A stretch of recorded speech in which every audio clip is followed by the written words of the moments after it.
Hi, this is Kitty Boitnott of Teachers in Transition, the YouTube channel and the podcast. And this week I'm talking a little bit about stress again and stress management strategies and techniques and what you might need to know in particular about teacher burnout and burnout in general. Last week I talked about a career transition strategy, and this week I'm talking about stress. So I ran into an article just today that was posted on June 20th, 2019 by James Anthony, and I'll post the link to his article in the notes. This particular article is entitled 7 Conclusions from the World's Largest Teacher Burnout Survey. What I learned about Mr. Anthony is that he operates a company that also dedicates itself to helping teachers figure out what life after teaching can entail, and not to be waiting for someone to come save you if you are suffering from symptoms of burnout, because no one is coming. You're the only one who can manage your burnout and take care of yourself. So he asked 7 questions, and he came up with, based on the results so far, this was on June 20th, which was today's July 30th, so almost 6 weeks ago. As of that date, 6,993, so almost 7,000 teachers, had completed Mr. Anthony's teacher burnout assessment tool, which you can also find online. And he came up so far with 7 conclusions, and I want to share those with you today, and you see if they resonate for you as issues that you may have dealt with if you identify yourself as a burnout teacher. So the first question is, how many hours do you work on average each week?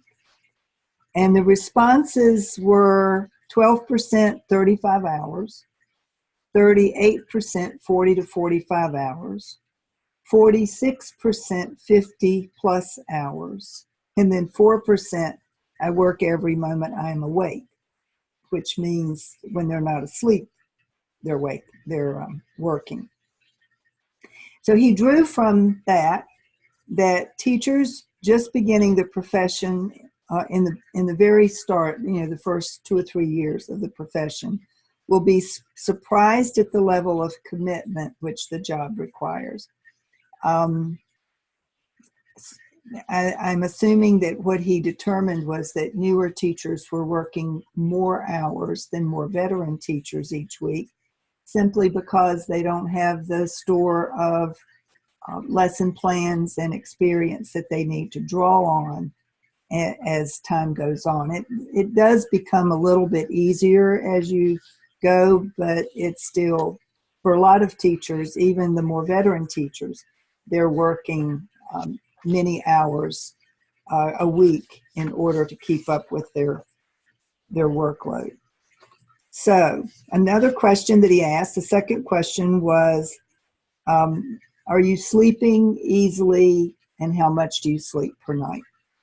So 26% said that they sleep easily and get 7 hours minimum each night. 31% said I don't sleep enough in the week, but I catch up on the weekend. 32% said I sleep less than 6 hours a night pretty regularly. And 11% offered that they suffer from insomnia and have trouble sleeping. He said that his conclusion from what he found from that particular question was that it's almost a badge of honor for some teachers who boast of the tiny amounts of sleep they have, as if doing so shows their commitment or their strength. He offers that this is a dangerous behavior, as regularly getting less than 7 hours of sleep per night is linked to numerous health problems, including lower life expectancy. And my work has certainly backed that assumption up. In my stress management workshop, I offer to my participants that research indicates that the average adult needs between 6.5 and 8 hours of sleep per night. So if you're getting less than 7 and closer to the 6.5, you might be in an okay spot.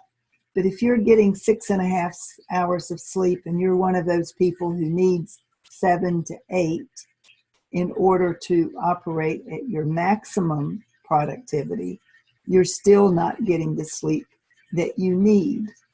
And each one of us has our own set point at which we need a certain number of hours per night, not just sleep, but quality sleep that allows us to rest and rejuvenate our body, our mind, and our spirit so that we can get up the next day to face the many challenges that teachers wind up facing on any given day. So if you're one of those people who's not getting enough sleep and you think that that's a badge of honor, you need to rethink that assumption. It's not. He says, he's asked the question about, do you have a social life and how well do you balance your life? 35% said they feel like they have a balance between their work life and home life. That's only 35%. That's not anywhere near 50. 8% said they have a social life because they get out regularly and they spend their time on themselves. But 57%, well over half, said they don't have much time for their own lives because their job takes too much of their time, or most of their time. He offers as a conclusion to that finding that a majority of schools are failing to prioritize work-life balance for their teaching staff, and that they have unrealistic expectations of them instead. And I certainly think there's some truth to the unrealistic expectations. Parents certainly expect you to give 110% of everything that you have. Administrators expect you to be there all hours of the day and night for meetings that are voluntary and required. And if you don't show up, that somehow creates a black mark on your record that you're not as committed as they think you should be, overlooking the fact that everyone needs to have some work-life balance in order to avoid the very burnout that could lead to a teacher leaving the classroom prematurely. And, you know, everyone comments on how more than 50% of teachers leave their first 5 years of teaching, but no one is really addressing why that is or what could be done about it to keep those teachers, because many of them have tremendous potential. Many of them have talent that we're losing because we're expecting them to give up too much of themselves and too much of their lives in order to be teachers who have high expectations of themselves, but also the high expectations that are placed on them by society at large. And those expectations are often misplaced. When asked the question, are you happy? Let's see what the specific question is, having to do with happiness and sense of irritation. 32% said that they feel happy and enjoy a bit of banter, so a good relationship with their students. 32% said that they're easily irritated by the behaviors and attitudes of their classes at school. And 36% find themselves feeling irritated at school and in their home life too. And I would offer that that is probably the result of what's going on at work. My mantra is work that feels fulfilling leads to a better life, and that when you are in a job that you don't find fulfilling anymore, that bleeds over into every other area of your life, including your relationships, your health, and your ability to be as productive as you would like to be. From that particular question, Mr. Anthony drew the conclusion that stress at work is a very real problem for many teachers. And this is made significantly worse in many schools by a blame culture, which discourages teaching staff from sharing how they feel. And I suspect he's right about that, because there is, in a lot of schools, especially the schools that are high-risk schools, the ones where there is a danger each year of losing accreditation or being listed, as some sort of warning that the students aren't performing as well as they should in quotes, that the teachers are blamed for that. The students aren't, and the parents aren't, and the administrators often aren't to the same degree that teachers are. So that blame culture begins to wear on you and has a negative effect. Another question was about how hard teachers were working and how tired they felt.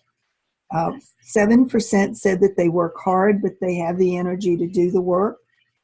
35% offered that they find themselves getting tired most days, but then they catch up on the weekend, sort of the same as with their sleep. And then 58% offered that they were tired all the time and often can't wait for the next holiday or break from school to rest up. And that leads to that teacher cycle. I'll post that in the notes too. I've written about how the calendar has a cycle to it that tends to keep teachers stuck in their career for sometimes longer than they're physically able to keep up with it, because they hang on from one break to another, and then from Thanksgiving to Christmas, from Christmas to spring break, from spring break to summer, and then holidays and snow days in between, teacher work days occasionally create a break. And years can go by before the cumulative effect of the burnout catches up with people, because they have that summer respite to sort of catch up and to feel better and feel like next year's going to be better. In answer to a question about how teachers are dealing with the stress of their job, he says that 26% offer that they moan a bit, but it's always lighthearted and fun. 54% offer that they find themselves complaining quite a bit, but then they help each other. The teachers on staff help each other. And 20% say the conversations they have are almost always complaints, and they can't see a resolution for any of the problems that they discuss. And that leads to a sense of hopelessness. He says the conclusion he's drawn from that is that the current focus on accountability in many schools has again resulted in a blame culture which discourages teachers from sharing their problems. In response to physical symptoms that people may be feeling, including shortness of breath, dizziness, heart palpitations, or chest pain, or regular headaches or stomach aches, looks like about 38% responded that they have regular headaches or stomach aches, 16% heart palpitations or chest pains, 15% dizziness, 10% shortness of breath, and about 22 to 23% not experiencing any of those particular physical symptoms. But he offers as his seventh conclusion that there are not many professions which make employees feel this physically unwell in the normal course of their duties. School teachers who relentlessly focus on improvement and external inspections risk their employees' health as a result. So basically, what he found is that teachers are experiencing high levels of stress. That stress is leading to high levels of burnout. And for some teachers, the need for finding stress relief is critical, and starting to practice more self-care strategies is critical to your ability to continue to do your job. Now, for some people, and many of the folks that I wind up working with, they've determined that it's not worth it to try to figure out how to do the work-life balance thing anymore.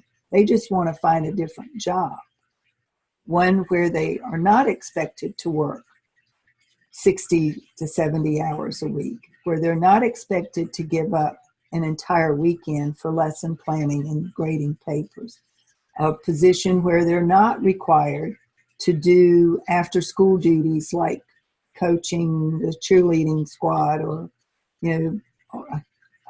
sponsoring a club that they may or may not be all that interested in or invested in.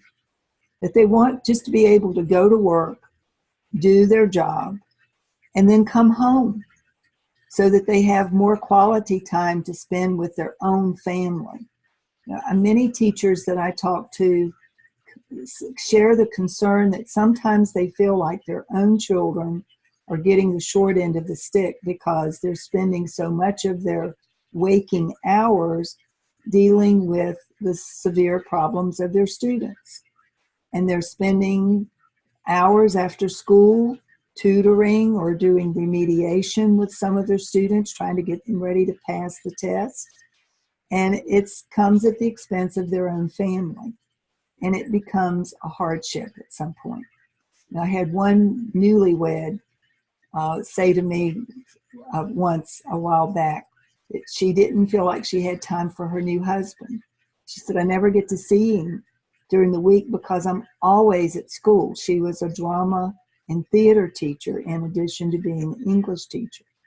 So when she wasn't teaching during the regular school day, she was coaching the drama club and preparing a theatrical program that would be offered, once or twice during the school year. Music teachers often have to do a lot of extra work getting their students ready for musical performances. And people take that kind of commitment and dedication for granted. They consider that it's part of the job. Well, yeah, so maybe it is, but it still takes a toll on the individual who is having to put in the extra hours and the extra effort. So if you're a teacher, you might be interested in taking a look at that survey. You might be interested in doing your own survey results. I also offer 7 signs of teacher burnout, and I ask similar but slightly different questions. So I'll post the link to that as well. And I will post a link again to the ebook that I've written called Stressed, Stretched, and Just Plain Overwhelmed, where I offer 7 very specific strategies or techniques, day-to-day activities or practices that you can undertake that will help you to feel a little less stretched, a little less stressed, and a little more in control of your own day-to-day life. That's it for today. If you have any questions, please feel free to send me an email at KittyBoitnott@gmail.com. Offer a review for this podcast episode. Subscribe to it so that you'll know when the next episode drops, and feel free to do the same for the YouTube channel. Subscribe so you'll know when the next episode comes out next week. That's it for today. Have a wonderful week, and I hope to hear from you soon.